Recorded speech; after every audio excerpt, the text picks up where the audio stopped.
Hey everyone, and welcome back to a weekly wisdom.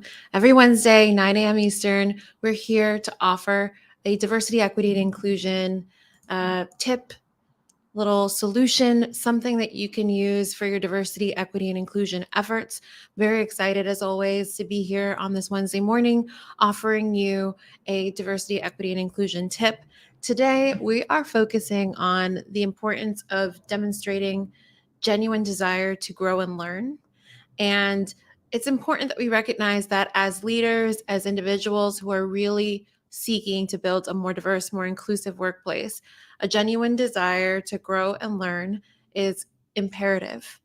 And it's not just that you have the desire, but also that you demonstrate that desire and, walk the talk as well as say what it is you're committed to, which is hopefully building a more inclusive workplace, hopefully really bolstering those diversity, equity, and inclusion measures in a way that is genuine and authentic. So, again, today we are talking about 4 ways to genuinely demonstrate a desire to learn and grow. And this is something that can be relevant to both individuals who are leading in organizations, and some of these tips can be relevant to an organization at large. So, if you are at the helm of an organization, you're trying to figure out how to demonstrate that you are genuinely interested in growing and learning, particularly as diversity, equity, and inclusion champions, then these tips are for you. So let's start with the first one. What we always want to say is how important it is that diversity, equity, and inclusion be something that you are acknowledging on a regular basis. So you want to make sure that people know that this is something that you are working on. So you're acknowledging as a company and as an individual that learning and growing is something that you're committed to.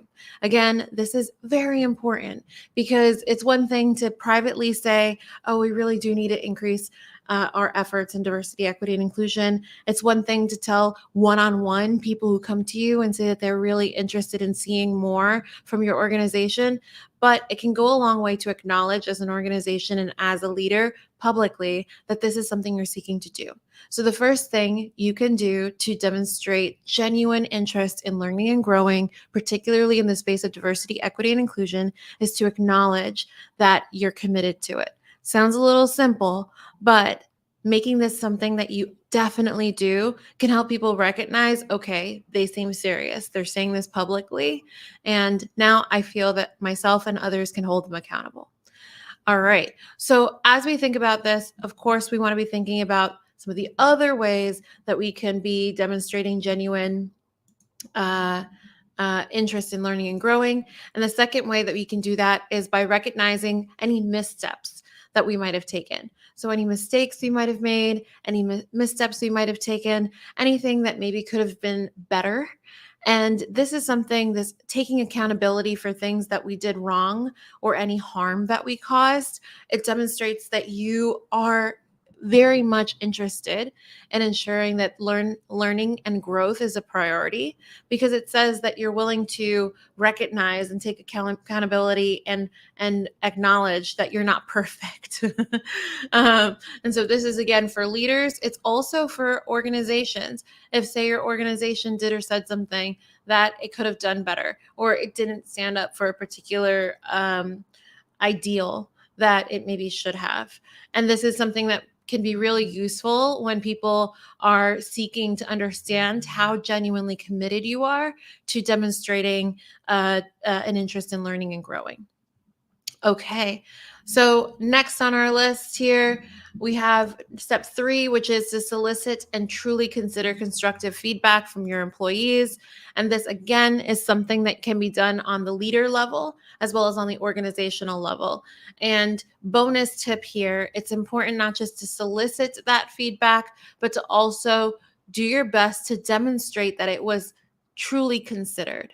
So how can you make sure that you are creating a forum for people to share their feedback while also setting up the conditions that will allow some of those elements of feedback to be integrated into the future running of your team or organization? So this idea of soliciting feedback is really quintessential to demonstrating that when you say you're interested in learning and growing, you are. getting feedback, particularly constructive feedback, is one of the best ways to get a different opinion, right, about what is happening within your organization, what is happening within your team, an opinion that is outside of yours. And it allows for you to hopefully get an understanding as to how everyone else experiences your leadership or your organization's culture. So that is absolutely a way that you can show genuine interest in learning and growing.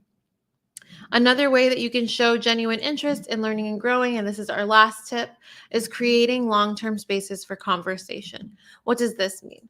Well, there could be a really great practice of setting up conversations or spaces where it is safe for people to share their feedback or to share how they're feeling about the current experience of your organization or the current experience of your team. So what we've seen some organizations do in this case is some sort of ask me anything every week or every other week. Maybe it's an office hours that you have that you set up for every month or every quarter. Having these forums where you're collecting feedback, allowing people to share their observations of your leadership, of your organizational culture, and where those conversations are encouraged, demonstrates that you are truly interested in learning, growing, and considering the perspectives of those within your organization or within your team. And that is deeply important for the concept of creating an inclusive culture where people can feel that, oh, my voice does really matter. Okay. So again, this was an interesting topic, I think, today, because it's not something that we talk about all the time, but it's all about the importance of showing a genuine desire to learn and grow. And honestly, that is a huge part of building a specifically more inclusive environment where people feel that they can belong. So again, those tips for how to do that, we started number one with the idea of acknowledging this commitment publicly and making sure that everybody knows and is aware of this commitment you have. We then suggest that you recognize the missteps and the ways in which you may have caused harm in the past and take accountability for those instances instead of maybe being defensive about them or brushing them off or making people feel like their voice is not valued or making them feel like maybe they're being overly sensitive.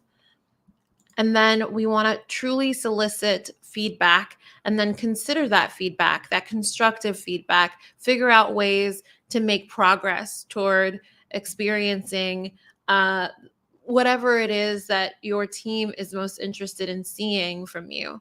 And sometimes, obviously, with all forms of constructive feedback, you take pieces, maybe you leave other pieces, but demonstrating that you care about others' perspective and that you are willing to integrate aspects of their feedback can be powerful. It's something that demonstrates that you're truly interested in learning and growing and that you see this as a collaborative effort. Then the next thing we want to make sure that you're considering is creating long-term spaces for conversation. So that means on a calendar, having a space and time when people can come to you or come together and share a bit about how they're feeling about the culture and the space. So this can be, again, ask me anything sessions, open office hours. Sometimes people will do anonymous surveys and things like that. Though honestly, I think anytime you can get people together in conversation and create an open forum where there is a sense of safety and sharing people's feelings, that can be a lot more powerful than, say, an anonymous survey. Those were the 4 ways you can demonstrate a genuine desire to create a more learning and growing culture, or to demonstrate that you yourself are committed to learning and growing. So if any of this is of interest to you, you found it interesting broadly, we support coaching of inclusive leaders or leaders who seek to be more inclusive. You can learn more about us at cnetwork.com/consultation. We also support a whole host of other diversity, equity, and inclusion initiatives and workshops and training. So again, find us on cnetwork.com. And if you want to schedule a consultation with us, you can find us there at cnetwork.com/consultation.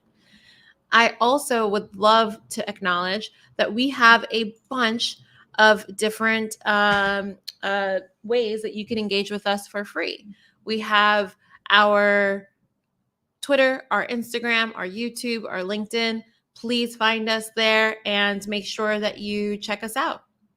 And with that, it was lovely meeting or seeing all of you again. We do this every Wednesday, 9 a.m.